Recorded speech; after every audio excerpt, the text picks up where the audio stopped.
C'est parti pour 4 jours de projection de films. Le festival éco-citoyen Écran Vert débute aujourd'hui dans 7 villes de Charente-Maritime.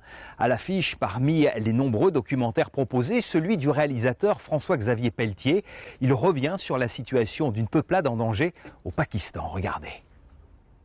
Réalisateur, ethnologue et militant, 3 angles de vue différents et parfois antinomiques qu'assume totalement depuis 40 ans François-Xavier Pelletier. Alors quand il retourne au Pakistan voir ses amis Kalash, le documentariste une fois de plus est en quelque sorte en mission, défendre ce peuple tout en évitant les clichés occidentaux.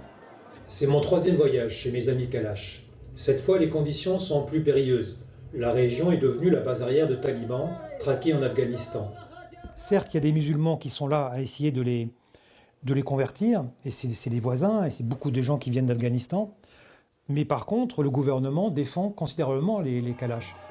Donc c'est une espèce d'ambiguïté assez hallucinante, quoi. Les Pakistanais aiment bien les Kalash parce qu'il y a ce côté un peu coloré, festif, le vin également. Malheureusement aussi les femmes qui considèrent comme très belles parce qu'en fait elles sont libres. Mais finement, ils essayent un peu de détourner les Kalash sur un plan vestimentaire, sur un plan culturel, sur un plan religion, pour les tourner davantage vers la société, disons, musulmane. La vallée des Kalash se situe dans les zones tribales près de l'Afghanistan. Ils sont 4500, un peuple, une culture, une religion teintée d'animisme, mais surtout une langue qu'ils défendent coûte que coûte.